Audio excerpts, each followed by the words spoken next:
What up, cappers, gamblers, punters, hustlers, low baggers? It is Monday, May 20th, and we start a new week to get out there and get that cash. What a weekend it was.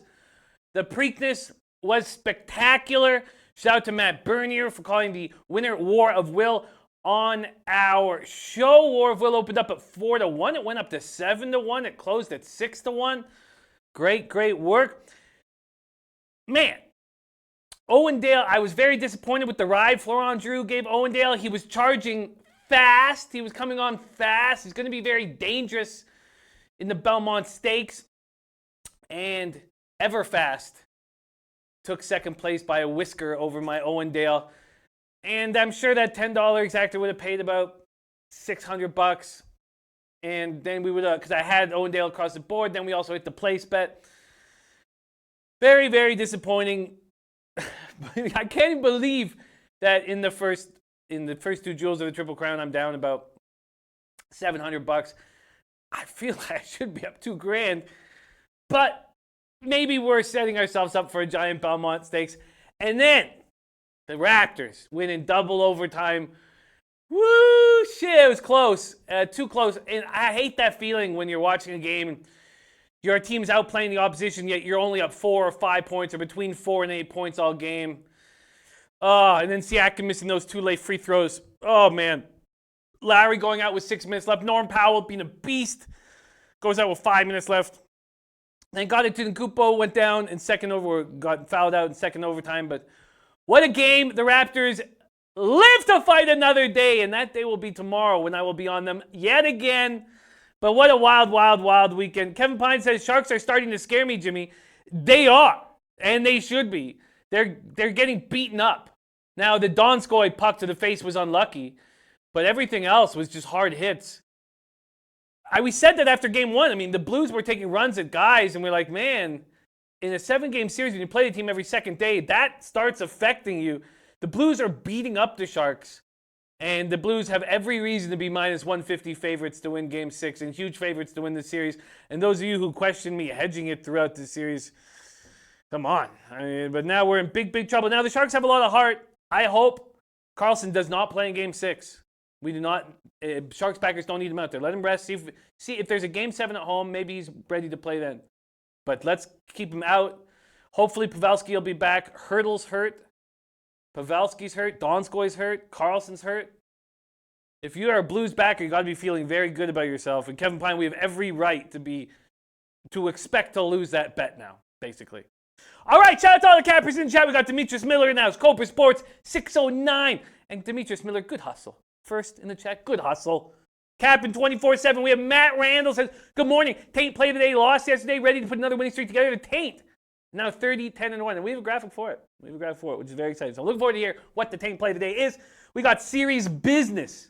We got Carlos Peroj and his cheesy balls. Ish Kurt. We don't get enough ish. Everybody celebrating a holiday Monday today because I know they are in Canada. I'm not sure about the States, but I hope it's just a wonderful sleep-in for you. If you're out east at 11 in the morning, but if you're out in California 8 in the morning, get up. And let's start making cash. Vaughn Burgess says, terrible weekend. I don't like seeing that. Ricky Bobby, Brandon Lugo. We got an afternoon baseball game. We can start taking care of it right away. Very strange afternoon baseball game, too, with J.D. Martinez and Vladdy Guerrero Jr. not in the lineup. We'll get into that shortly. Paco Healy, representing San Diego. We got Base Kniff, Chris I.G., Kevin Pine, Daryl Lyles, Douglas Robinson. So, Jimmy, I need a big win today, babe. Let's get it, Douglas. Let's get it. Ron Crawford now. What a great crapper Ron Crawford is. Love having him here. Lil J, ready to get to work. Uh-oh. Matt Randall said you must wear that Pirates hat today. They beat up the Taint yesterday. Man, Padres lost 3 straight. Padres under 500 for the first time all year, 23-24. Deer Slayer Ski in the house. We got Minky. We got Luke Mumui. We got Dave L.A. Says happy Raptors victory day. Dave L.A. made a big boy bet. Forget my $150 bet. Dave LA made a big boy bet on that game. We got David Morrissey. Tomarino said Jones is playing well. He only gave up 2 goals in 5-5 in game 6 until late. Only gave up 2 goals in game 4. I find that Jones is just looking poor early in the game. And then as the game goes on, he starts looking better and better. Oh, Chris Paul said lost the 3K parlay because Raps Bucks went to double OT. Oh, Chris Postal. Man, I was so worried about people who had the under. It's just one of the worst feelings, that is maybe the worst feeling in gambling, when you're so right on a total and the game goes to double overtime, you get screwed. Rockstar says tough MLB card today. We got Chris Kaiser, Aaron Bistrin, Don Corleone, Failed at Life, Brian Watson, Alex Ramirez. Tormenta says I don't see Sharks going out like they lost in game 5. Definitely. They're going to show. They've got too much heart on that team. So yeah, they're not going to go out like that. Little Jason Carlson only played like 7 minutes in the first period, 3 in the second. Rest him for sure, definitely. It was his turnover. But why did Dylan let that puck go? For the life of me, I watched that over and over and over again. I just can't understand what he's thinking. I can't understand what he's thinking. So yes, it was Carlson's turnover, but I put more of the blame on Dylan than I do on Carlson for that first goal. But what up? Bookie Lover Q in the house. Kobe James. Triple K Marine. Matt Randall. Need to get those nipples pierced. I don't know. Big Ragoo says that's horse racing. It is. Shout out to our guy Big Ragoo. Nut Flush Allen ready to go. Look forward to hear what he has to say about the Giants game. Brandon Lugo says I think Sharks may be done. They look physically beaten, as Jimmy actually predicted before the series. How the Blues may wear them down. We just saw they were abusing them. In the West, now I know the Kings are an afterthought, but when they were rolling, when they were winning Stanley Cups, they were abusing teams. They were physically hurting teams. And one of those teams they were doing that to was my Vancouver Canucks. So let's see. There's my guy Top Set. Yes, and Top Set. And all the guys who were in the Beat the Bag contest, thank you so much for being a part of it. 6 people out of 88 beat me. 6. So I had to regroup because I had such a bad Kentucky Derby day. So it's nice to get a little regroup. But then I ended up losing money on the day with putting all my money onto that big Preakness race. But I stayed off the pick 4, and I would have lost the pick 4 because I didn't have Lexi in that sprint. And then I lost $60. I probably shouldn't have faded Catholic Boy.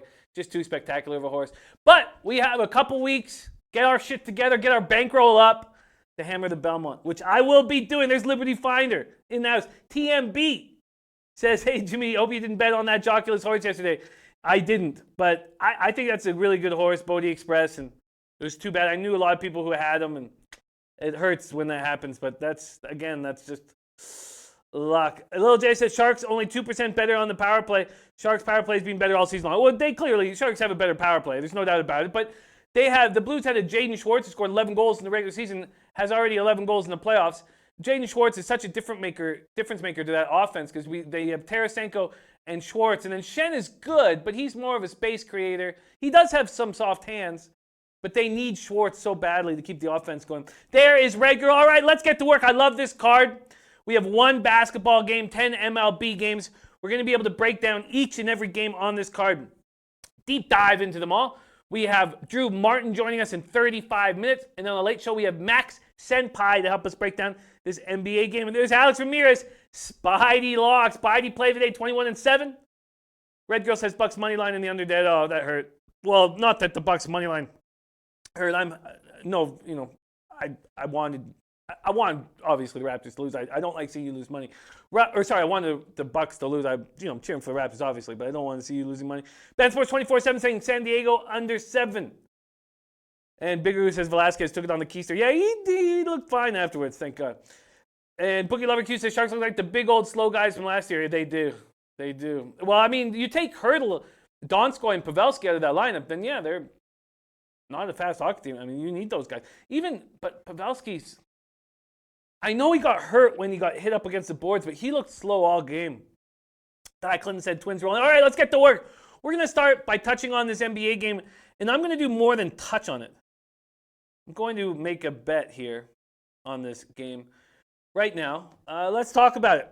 Warriors, Blazers. So I lost 2 units on Friday backing the Raptors. I got 1 unit back on Sunday. I still have a unit on the series, a plus 375 in peril, and a bet on that. But why don't we throw up the NBA record? Because I had won, Rafa, could you throw up the NBA record for us? I'd won 6 straight before the debacle on Friday. So still fine, still up double-digit units on the season. Still fine. Everything is just fine. There's Juan Ruiz. And that was Chris Kaiser liking the Blue Jays today. I touched this. Anyone like Blue Jays, Red Sox under? Now, we're going to get right to it. IPL betting says, hello, bro. You tweet to take money line on India. What is Indians? What is the other bet for MLB? That is a run line, minus 1.5. One's a money line. One is a run line. And you bet it in a certain way to create a minus 1 line IPL betting. So that's the only play I wanted to get in because I was very concerned about the lines getting worse. So I got that in. Ben Sports likes Red Sox overnight. We're going to talk about that quick. Red Girl says Warriors are nothing. Get out the biggest broom you can find. King Rail says Blazers are done. Dame looked funny last 4 games. We found out why. Yeah, we found out why. He's got a rib injury, but I believe him that he can feel it, but it doesn't affect him that much. Tom Marino says Warriors have a history of not staying sharp with big leads in this series.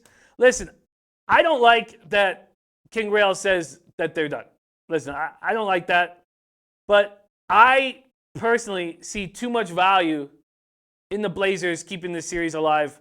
And let's talk about it more. Warriors became first team in NBA history to rally from at least 13-point deficit, consecutive playoff wins, created a game-high 36. While I was watching that game, I went down to meet a couple people at the Sheraton Casino, put a little $50 bet on the Warriors at halftime at plus 390, which cashed, and it cashed so easily. It was very strange. And why did it cash so easily? First off, the Warriors bench continues to produce. McKinney, Looney, and Jordan Bell combined for a plus 46. I love the way Jordan Bell came back after missing that dunk. He came back very strong. Carlos Perot says Blazers toast. Alex Mowbray says sweep. I'm going to go against all you guys here. I'm going to go against all you guys, and let's keep talking about it. So Golden State's not going to have, it looks like they're not going to have Andre Iguodala. Why would they? They should not risk his Achilles injury. So now you have no Durant and no Iguodala. I know that Dame is hurting in his ribs, but Dame wants one last game in Oakland so badly.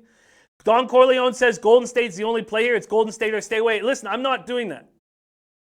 I'm not. No. I don't care. You guys, all you guys could be right. That's great. That's great. But I watched a bunch of tapes on Lillard. So he has a rib injury, but it's not so bad. Without Iguodala, you're going to take Iguodala, Durant, and Boogie out of this lineup, and you're going to say it's too easy?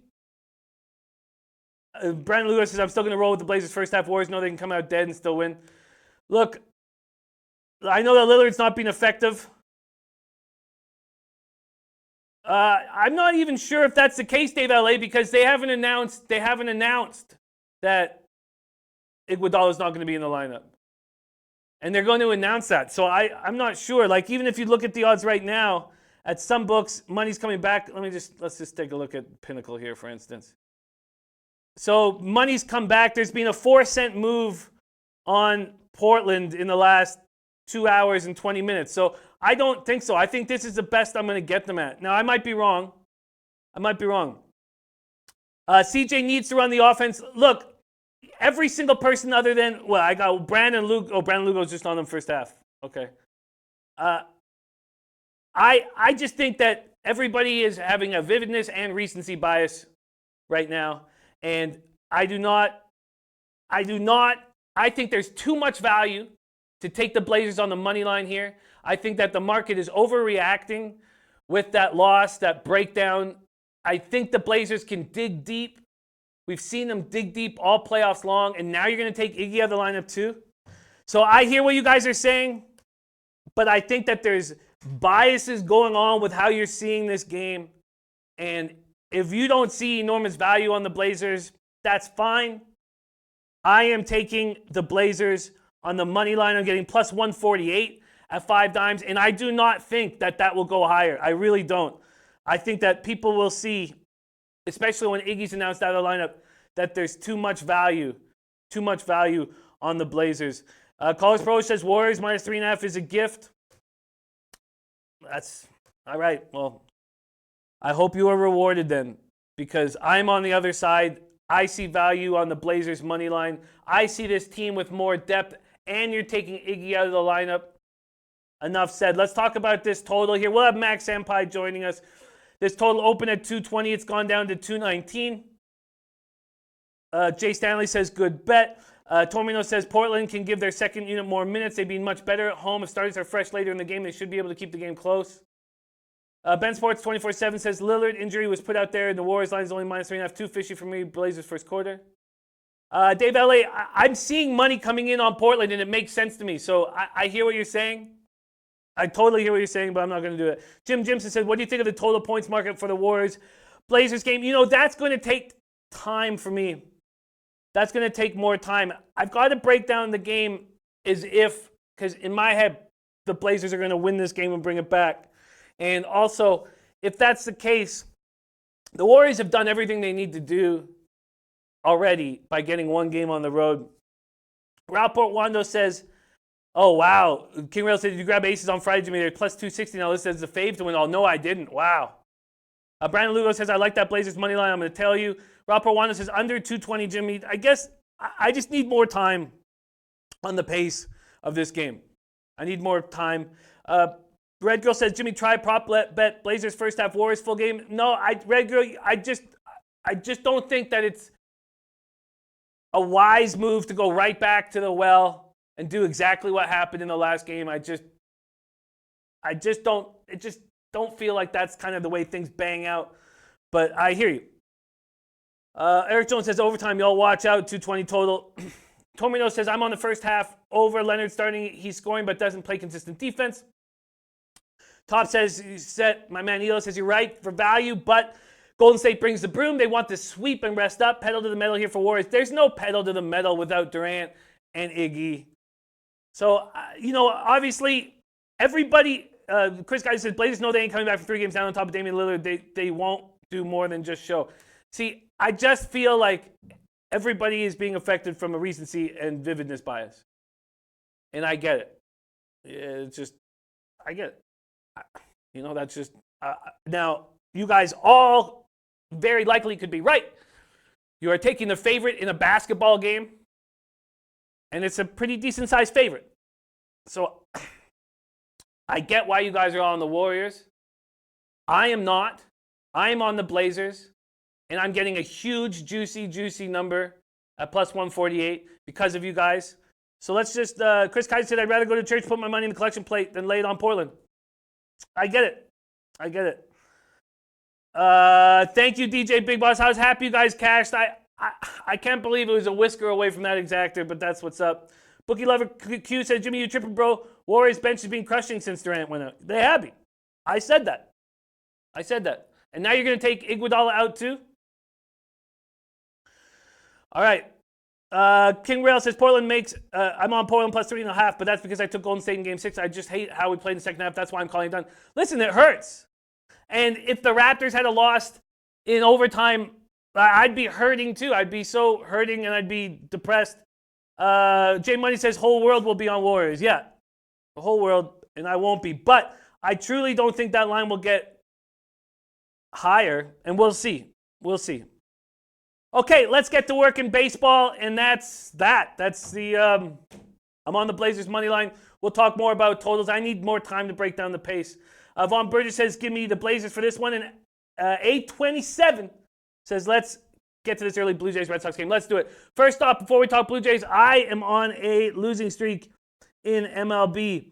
I got to an almost okay spot, and I have now lost 5 straight, including last night's under in the Sunday night baseball game. Can you please put up my record, Rafa? With a 5 straight losing streak to get back to an ugly spot.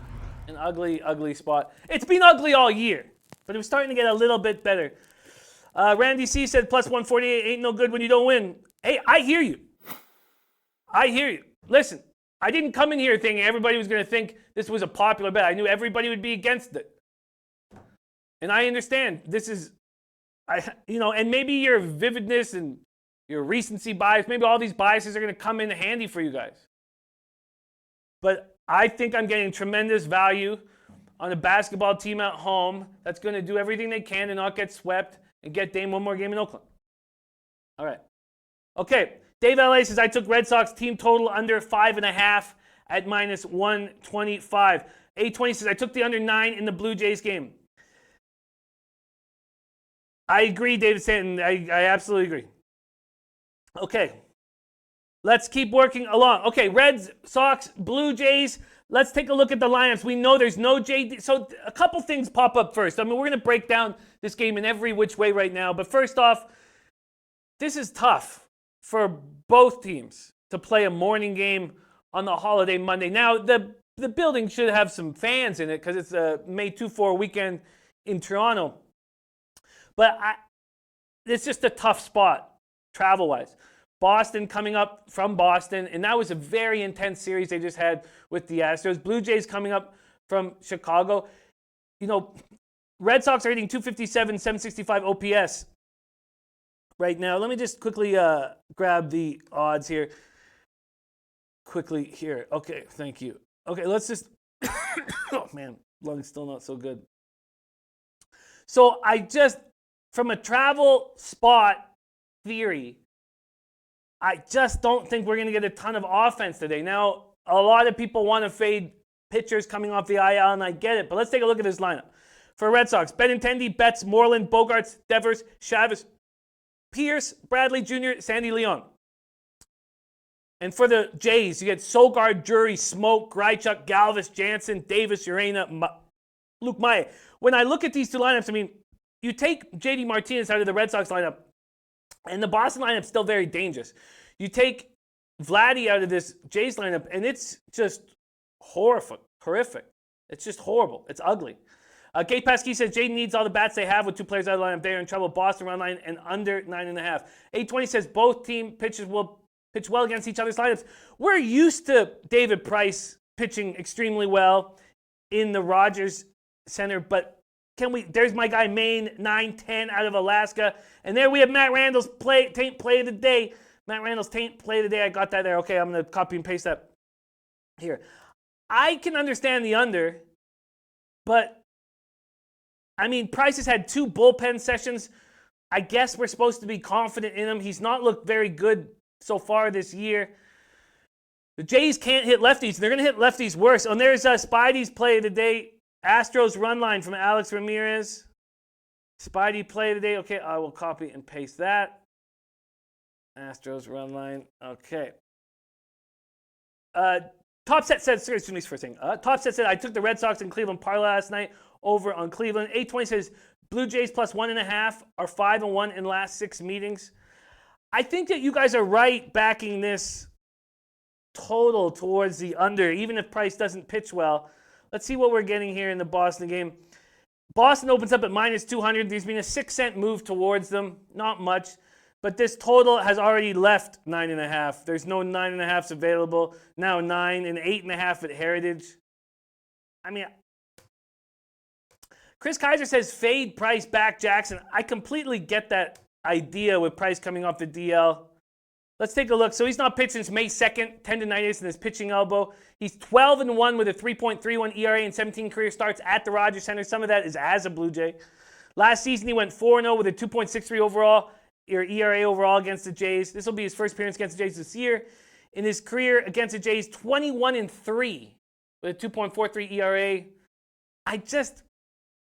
Mally Mouse says Price should be good with Sandy catching. I think, yeah, Sandy Leon.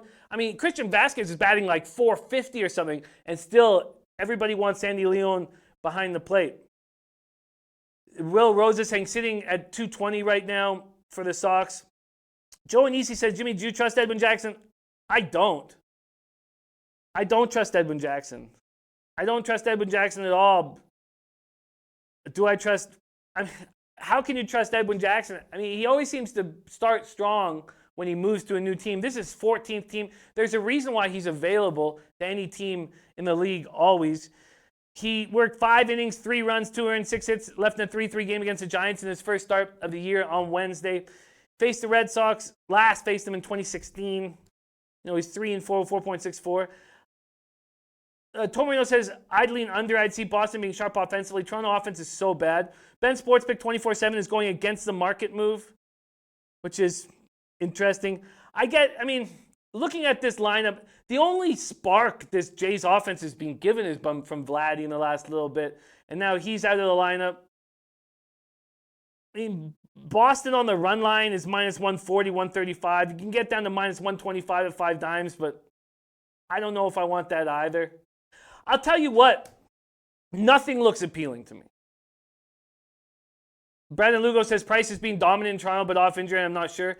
You know, if I could have got the 9.5, I would have taken it. But now 9 or 8.5, I'm not going to bother. Aaron Bistron says Price pitches up when he gets back to Toronto. Jays are horrific against lefties, and they are. The Jays are terrible against lefties. They're batting .232 with a .624 OPS versus lefties. There is not an appealing angle on this game. If I could get the Red Sox minus 1.5 at, let's say, like minus 110, sure. The Blue Jays are going to want to play the Red Sox hard. The Blue Jays are going to be excited to have some fans in the stadium. Little Jason Jackson has decent numbers against the Sox.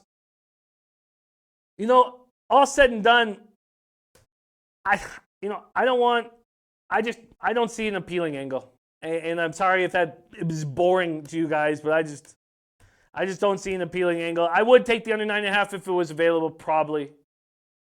I think the Red Sox run line is the only play that makes sense to me. I guess you could take the Red Sox on a -2 line, you know, make a 1.5 and 2.5 just to get a decent number, but I can't get that. Ramon Scott says, can Boston get to 6 runs? Maybe not. Can Toronto get to 4 runs? Maybe not. I have the under. Hey, listen, I get it. But at 9, now it's at 9 and 8.5, and it's 9 juiced, right? If I wanted it at 9, what did I get on the total on the under? Yeah, it's juiced minus 150, minus 120, minus 133 at BetOnline. Heritage already moved down to an 8.5. Sorry, it's going to put you guys to sleep, but I just don't find a viable angle. So I'm off. Man, Von Burgess under first 5. Do you trust Price? Just seems dangerous. All right, let's start rolling through these games. We're going to be joined in 17 minutes by Drew Martin. I want to have touched on each of these games. We have 9 games left, so we basically have to go about 2 minutes each game. Top Set says Red Sox roll and win by more than 3. Yeah, I mean, that is one way of doing it. Will Rosa said, I took Sox minus 1.5 in the under. And JD said, Jimmy, stay away. If there was a 7 Eastern game, you'd be off. If this was, yeah, I agree. I agree. And obviously, it's Monday, and you want a little spark in the morning. And betting gives you that spark. But I'm not going to take it. Okay. All right. Let's move on to A's Indians. I already jumped on the -1 line. Let me tell you what I got here and see if I did beat a move. I know that Carrasco is so dominant when he's on the road, and it's, you know, not quite, and he doesn't like cold weather, but he's getting more comfortable in the cold weather. His last start was sort of in cold weather. I got a -1 line at -124. I got -172 at Heritage and +120 at 5 dimes on the Indians here. Let's see what I would get right now. We're going to go to money lines here. If I wanted the money line right now on the Indians, yeah, I can't get that. You can get -175 at Pinnacle and Heritage. And on the run line, you can get a +117 at Pinnacle. So I slightly beat it. I'm sure by the late show I'll have pretty much smashed that line move, but that's not saying much when you bet on a favorite and they become a bigger favorite. It's, you know, probably expected. The Indians opened at -165. I could have got a better line than when I got it at, so there's no patting myself on the back. I'm sure Jin Rummy got it at a much better line if he took it. Then BetOnline's moved 11 cents in the Indians' favor. This total opened at 9s all the way down to 8. Nutflesh On says, take a look at the team total over for the Red Sox. Yeah, that is a good point. I guess the team total over would have to. Let's see what we're getting here at Pinnacle for team totals. 5.5. Yeah, I can't take that. Yeah, Nutflesh On says at 9.5, they're telling us Sox score team total. I get it. I absolutely get it.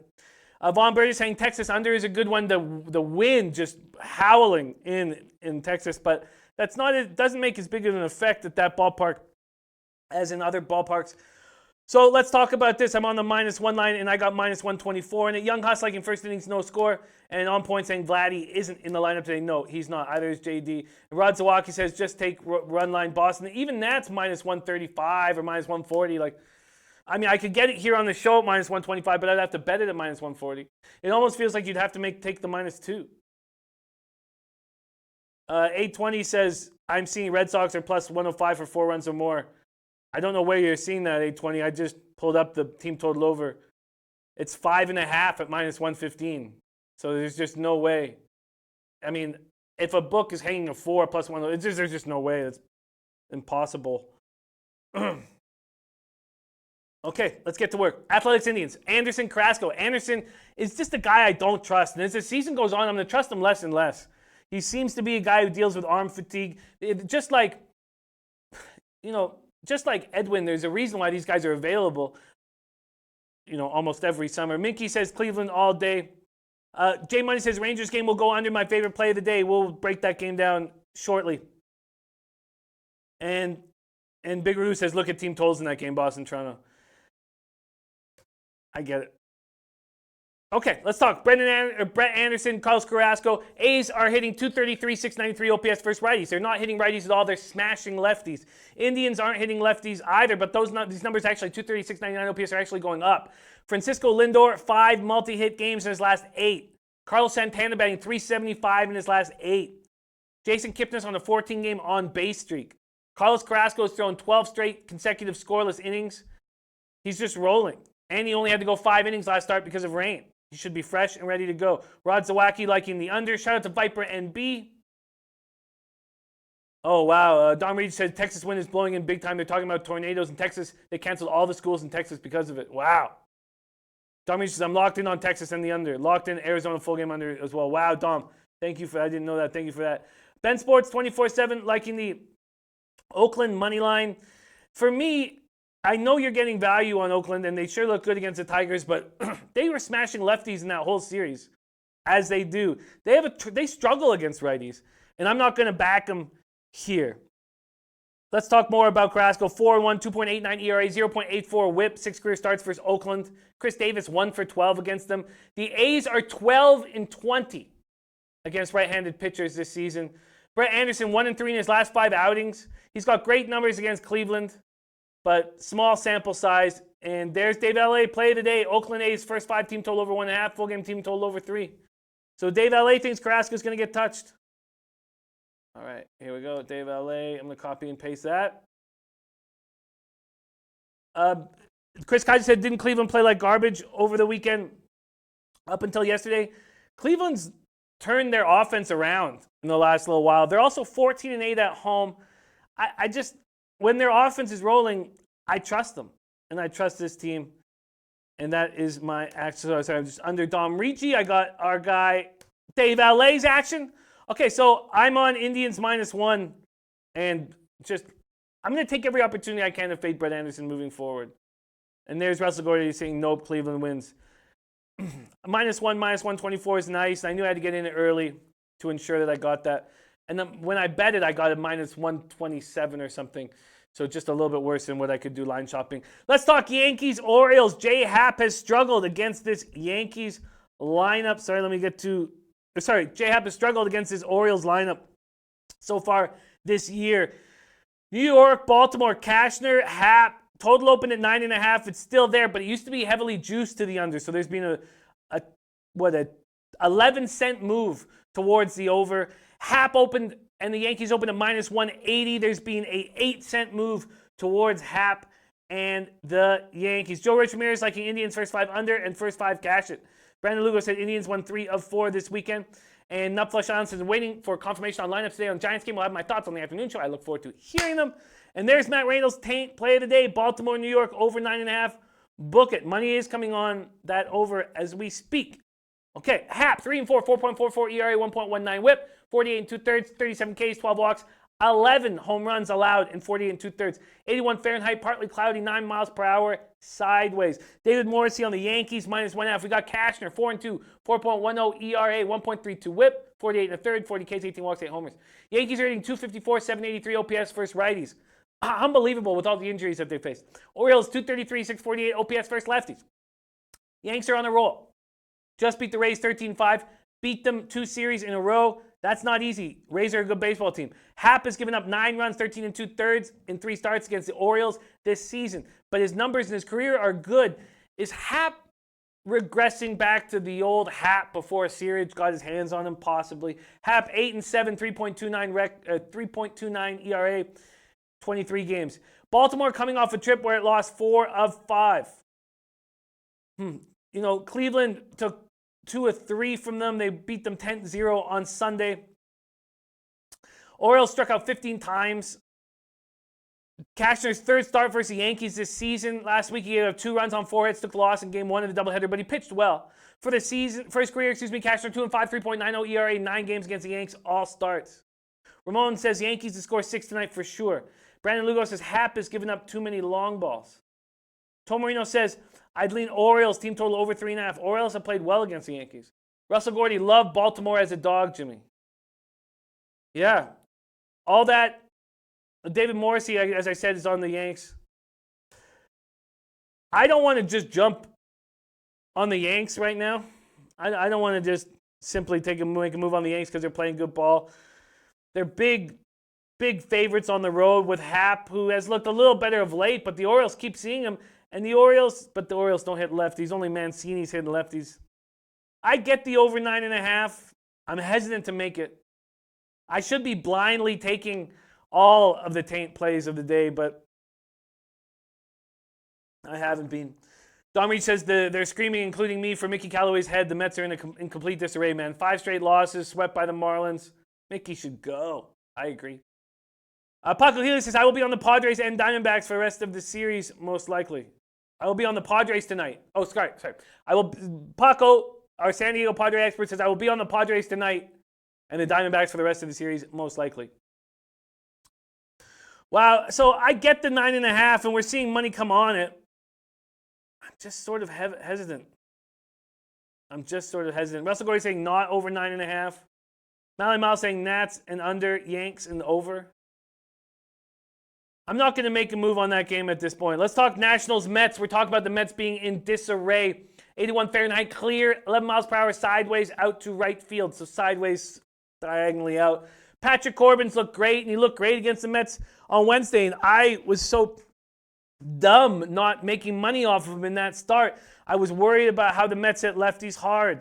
And that number has been going down, 254, 740 OPS. And they had Patrick Corbin's number, but Corbin's rolling right now.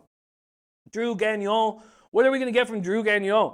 Nationals are hitting 232, 685 OPS first righties. Mets lost their 5th straight game. First team since 2017 to be swept by the Marlins. 3 hits in their final 2 games.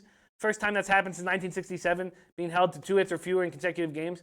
Gagnon tossed 2 2/3 scoreless innings of relief against the Nationals. Corbin faced the Mets last Wednesday, but he's just pitching so well right now. I think Russell Gordy liking the under in the Nats game. And Darmich said, that being said, I wouldn't treat this Nats game as a lock. They're just as bad. Russell Gordy says, Mets home, finally. They need it. Ben Sports 24/7 says, Washington first 5 with Corbin pitching.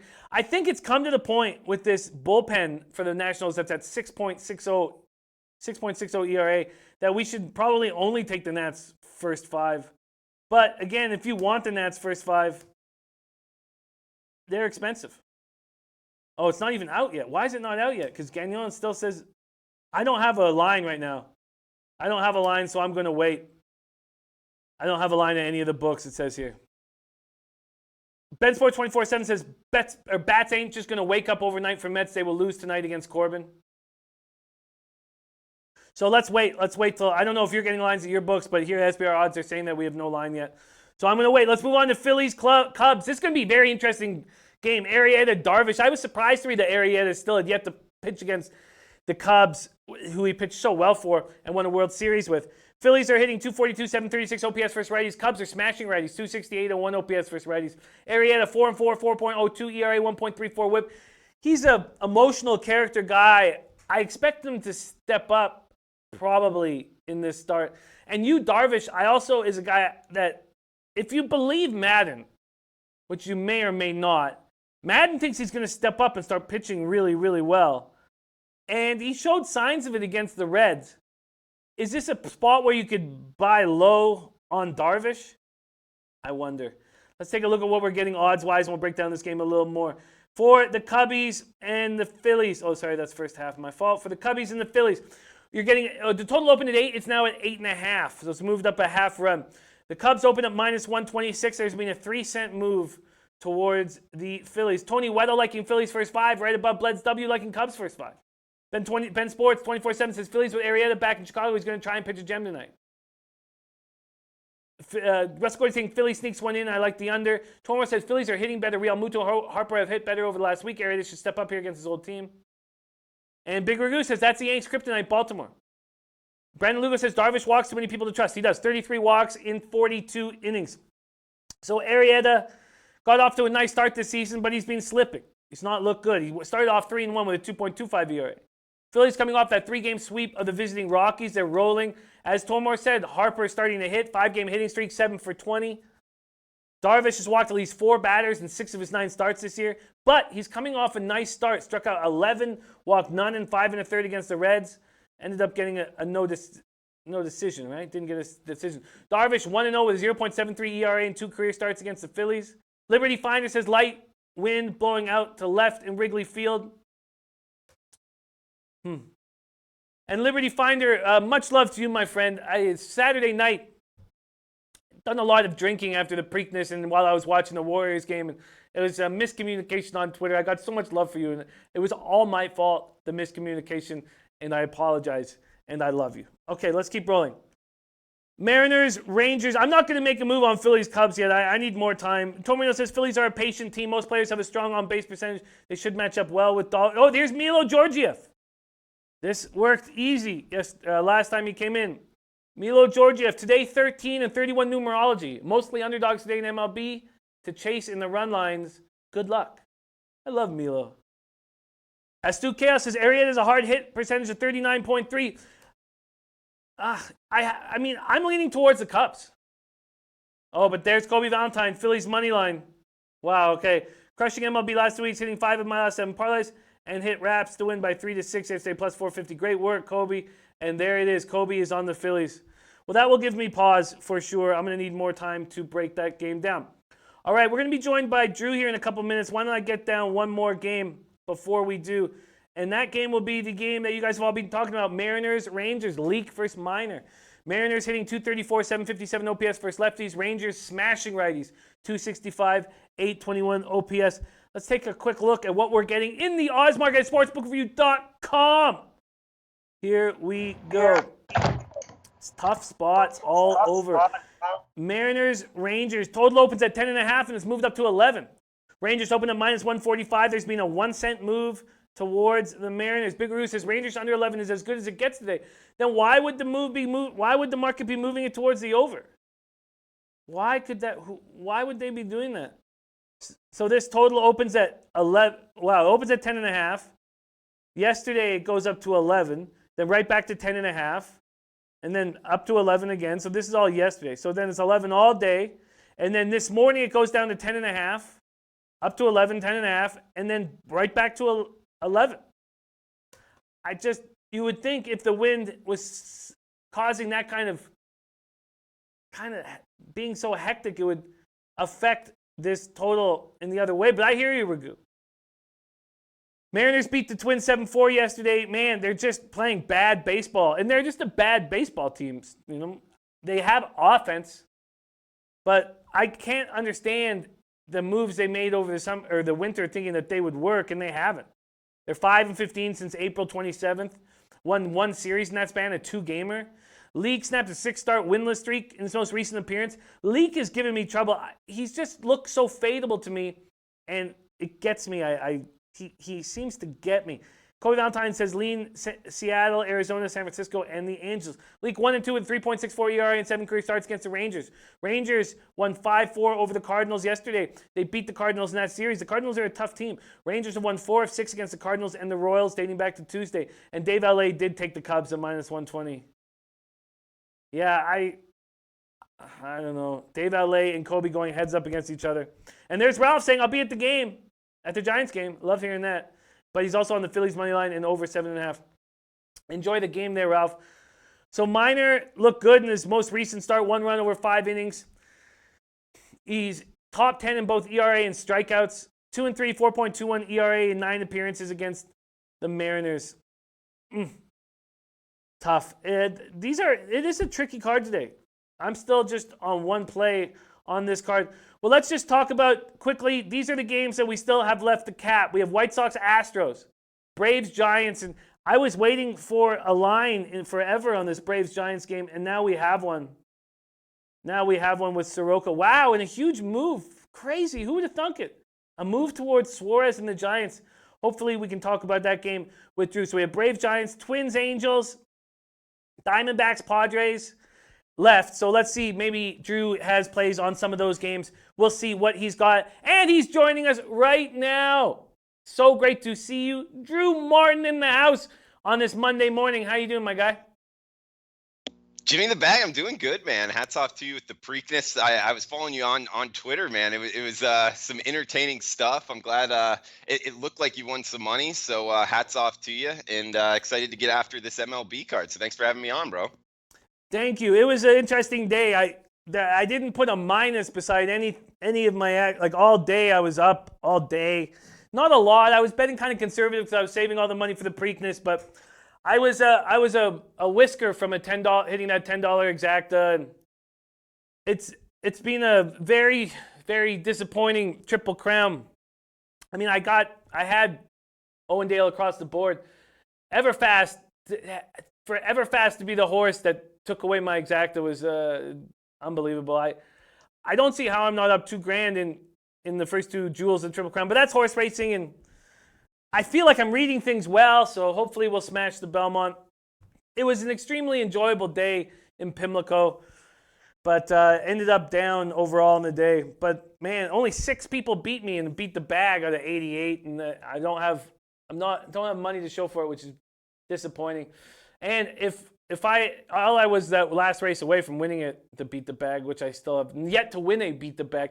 But I regress. Let's talk baseball. It was a very fun day. It was a fun sports weekend. But I'm looking forward to hear what you are on, Drew Martin, my friend. What's the first game you want to talk about?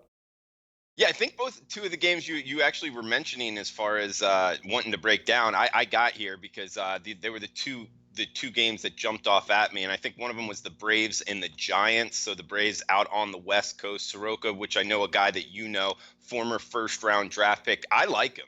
He hasn't let up more than 1 earned run in any of his starts all season, and for a younger pitcher, that's something that I love. Seeing consistency from a high ceiling guy, it's kind of like the best of all worlds there. Going against Suarez, coming from the left side, he's made his way back into the major leagues off of a north of 6 ERA in AAA Sacramento. It's kind of questioning why he's getting this start here against the Braves, because he hasn't really earned it in the minor leagues. AAA numbers are not looking good, but nonetheless, maybe they didn't have anybody else to step up in this spot. Not sure why, but I think the Braves point to having a lot of success at the plate. I know that they are on the road, but they got one of their best pitchers on the hill, a guy that can mow down the opposing lineup. And Braves have smashed lefties this year, a team OPS of over 800, 806 team OPS versus lefties. So I think they'll be able to put up some crooked numbers. And I know their bullpen has had some more successful outings, but still I don't trust them overall this year. So I'm pointing towards the first 5. We do lose a little value off the full game. Not necessarily value, just a little bit more expensive, but I think it's worth it. Atlanta Braves first 5 innings, minus 139 if it's still out there in the marketplace.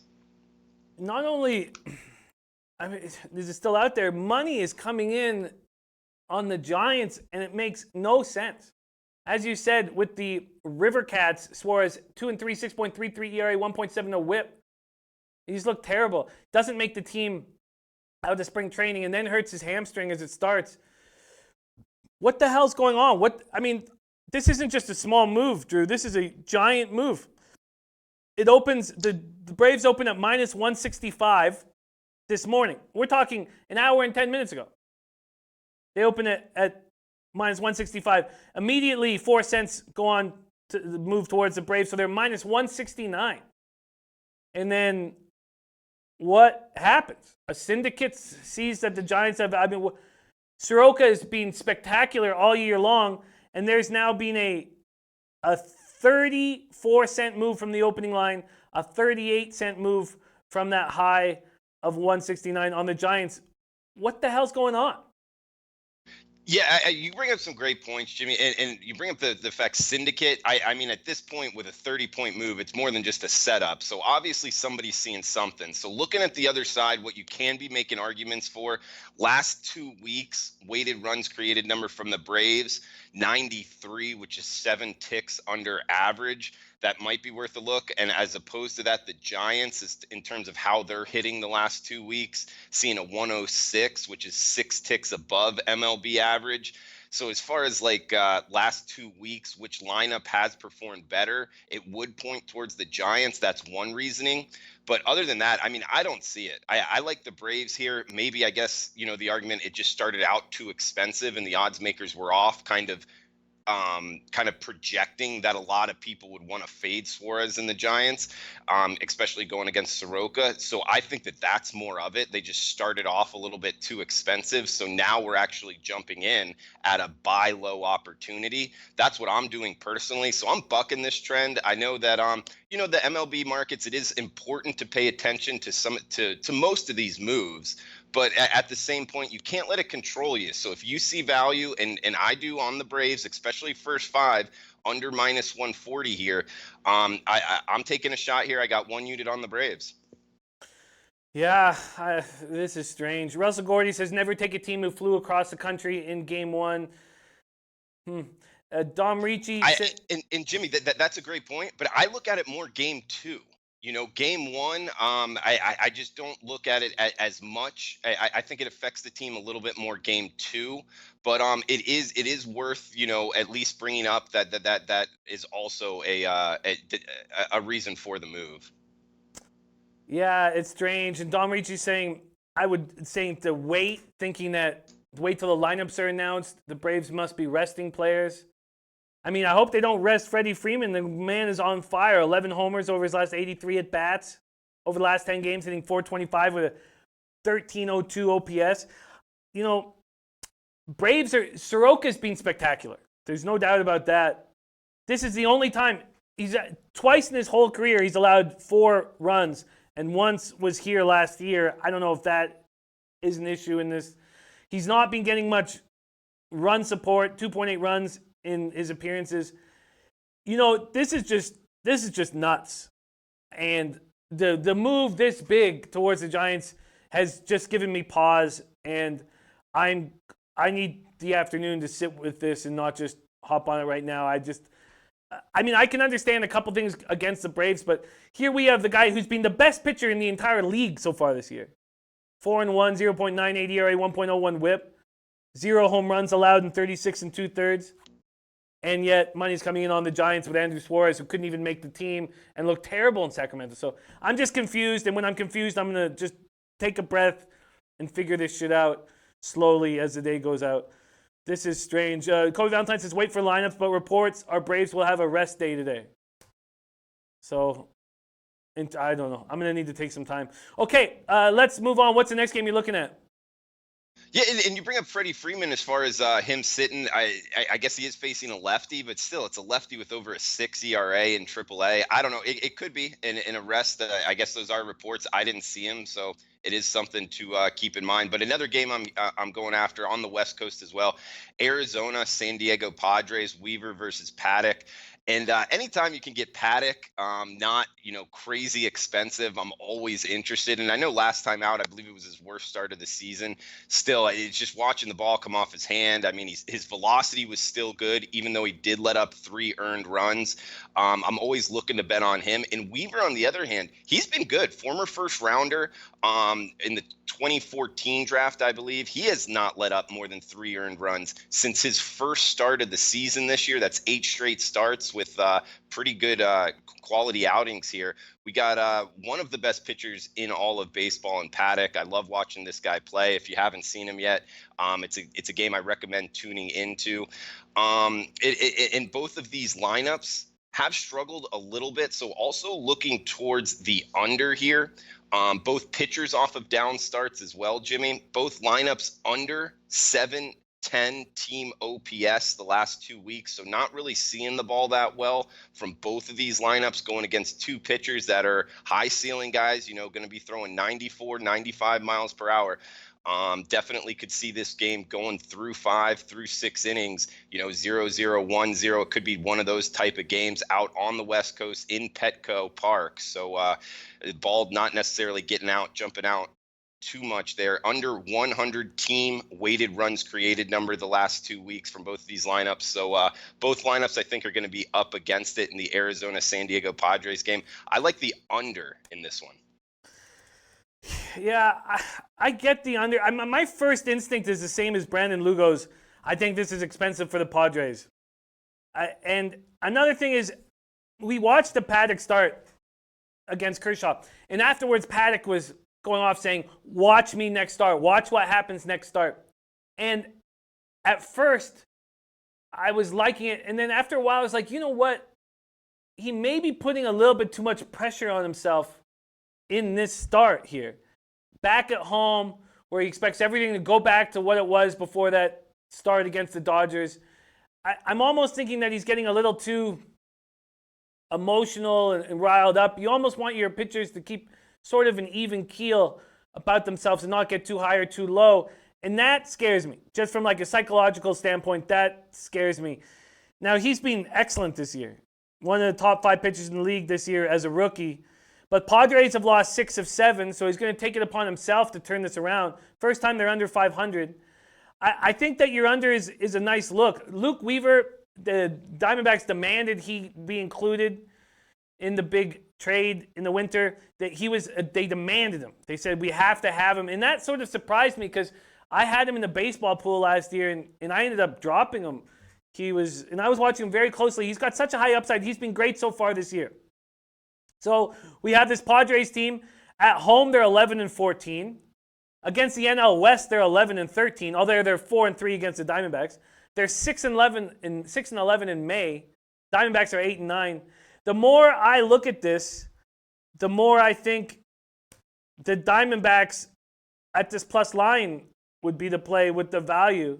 Ramon Scott says Sharp seem really interested in the Arizona San Diego under, not going to fade them with good starters. I like the under. The under I get. What are you getting first 5? I wonder if you're getting could they be hanging you? It's kind of pricey. 3.5 minus 125, because that's where I was pointing towards is first 5 under. But having to lay minus 125 on a 3.5 number.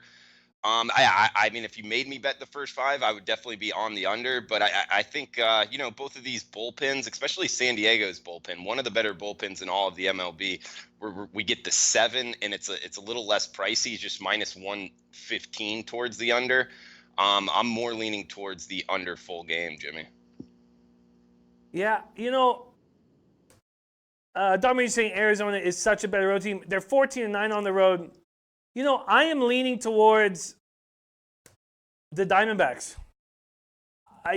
Now, I'm not going to make the move right now. Milo Georgiev says the over is cashed in 5 the Padres' last 7 versus NL West opponents. Each of Paddock's last 4 starts at home, too. Arizona has seen the over cash in 5 the last 6 on the road. Milo Georgiev says do not touch the under. I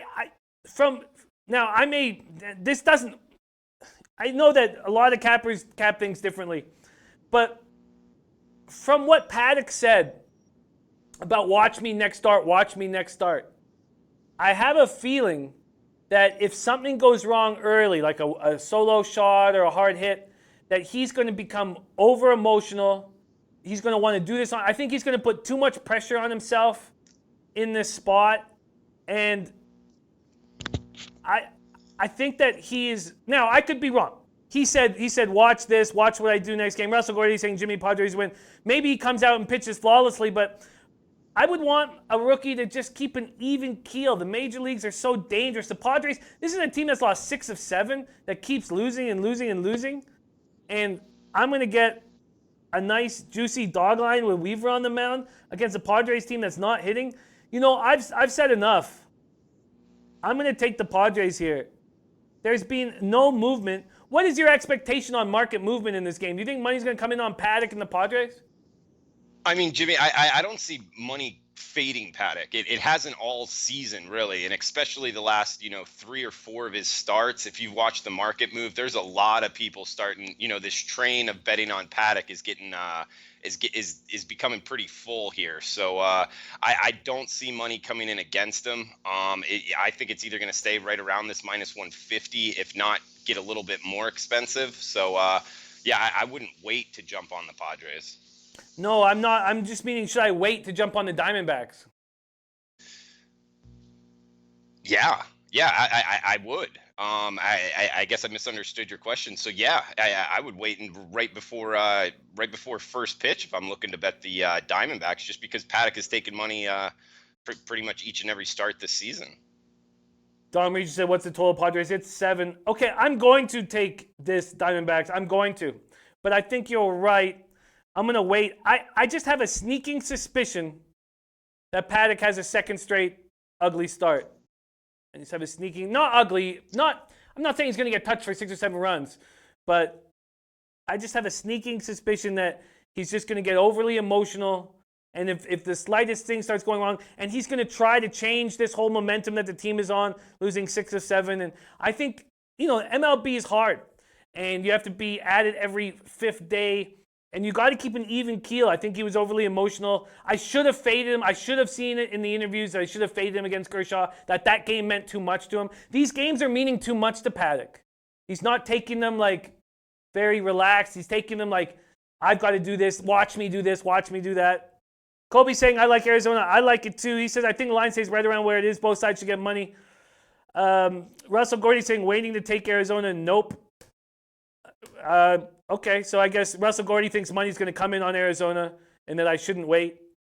And Jimmy, one thing about Paddock, and I know you've watched him before, and like that, like watch me next start. One thing is I like that when pitchers are like that, focused in, wanting to win. I get the argument the other way that it might go against him, but one thing that I take out from Paddock is he's an intense dude. Like if you've watched any of his press conferences, whenever he gets in front of the camera, it's almost like he wants to go out there and fight. He like doesn't talk to anybody on game days. Kind of a unique guy. Some people might think strange, but getting on the hill, that's one thing I like from pitchers. I like that from pitchers who've been in the league for 7 years, but I don't like that from pitchers who've been in the league for 2 months. I don't want that from them. And if I was a pitching coach, I would instill an even keel mentality nonstop every day. And if I had a pitcher who was like that, like a Arrieta type pitcher, he's earned that right. And I would let him. But if I was a pitching coach and I had a rookie come in, I would just push so hard against that mentality. But I feel you. Okay, let's keep rolling. And Gabe Pasquis says that's how Paddock's wired. He pitches well when he's fired up. We just watched him not pitch well when he was fired up, Gabe Pasquis. We just watched him not do that. So too fired up against Kershaw. Okay, let's keep. I'm going to fade the Padres. I will take the Diamondbacks, but I think I might get a little bit better line if I wait. Okay, so Drew, we've got to go, but there's a couple spots we haven't touched on that I would just like to touch on briefly. I do totally see what you're seeing with the Braves. Do we know who's going to be pitching for the White Sox yet? Do we know who's going to be in for the White Sox? Burr. Okay, so Burr is going to. So that for me, Peacock's looked great since he changed his delivery.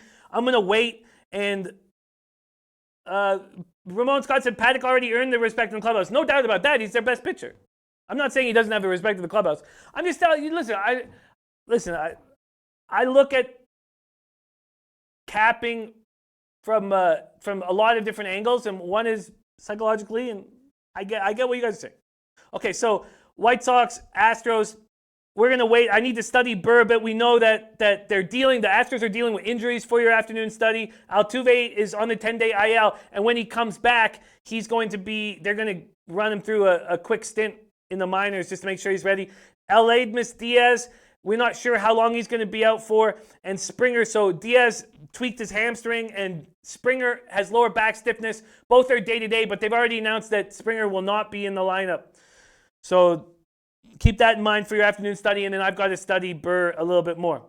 And then we also, the final game that we haven't talked about, perfect. The only game we haven't talked about, Drew, is Twins-Angels. Let's briefly touch on it and then shut this show down. Odorizzi versus Cole. So the Angels are doing another opening situation where Pena is going to get the bulk of the innings here. They are 3-3 since using an opener so far. In the 6 times they've used the opener, they've only given up 1 run in the 6 combined innings, so it's worked out fine for them. The Twins are smashing righties. The Angels are smashing righties. Odorizzi was on an unbelievable tear before the Angels got to him. Shout out to Arthur Meade Jr. in the house. And then Odorizzi's always had bad numbers against the Angels, and he had a streak of 22 consecutive scoreless innings snapped by this Angels team. Let's just take a quick look at what the odds are and see if you have any lean, just to help us into our afternoon study here. Odorizzi, let's go to full game spreads and totals here. Odorizzi, Cole, the total opened at 9.5. Every book's now brought it down to 9 except for Bookmaker.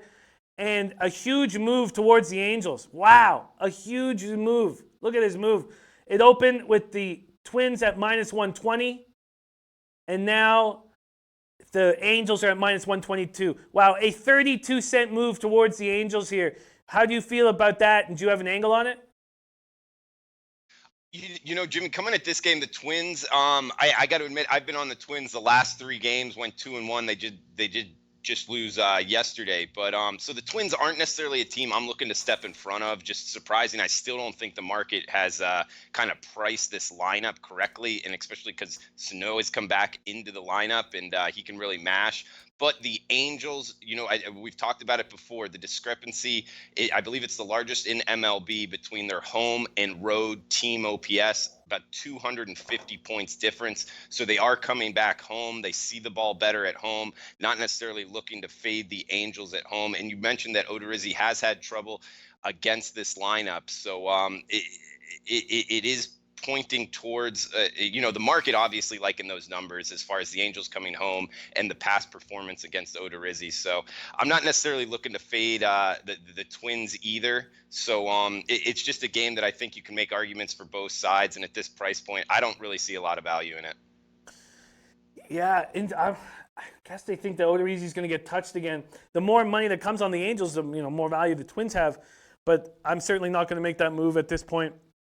Wow, that's a wild. So we've had 2 30+ cent moves in games, and both towards home teams in California. Unbelievable. Von Polo said, I used 12 horses when I should have used all 13. Von Polo, I think that is the lesson that we have to take from this year's Triple Crown. Because I would have lost my exacta in the Derby by not including Country House. I think you should just take a $2 your horse to the field and the field to your horse in the Derby. I think, and then add money on the exactas that you like. It has to be a move I make moving forward. And then you're right, Everfast. We thought from breaking down his numbers that he was going to go from 50-1 to 99-1. Then he goes down to 22-1. And I kept saying in the horse chat that I'm like, what am I not seeing from Everfast? And that money was right. That was smart money. I think he ended up at 25-1, but that was smart money on Everfast. So I think that's the lesson that we have to learn, that these are babies, and when you're dealing with the best babies in the world, I mean, I know we call 2-year-old babies and 3-year-olds teenagers or whatever, but we have to take the long shots with the horse that we like when we're getting the kind of odds that we were getting with War of Will or with Owendale. So that's a very important note to take. Shout out to Sports Gambling Daily. Gate Passkey says Astros -1.5. Auto play. Ramon Scott says Twins elite.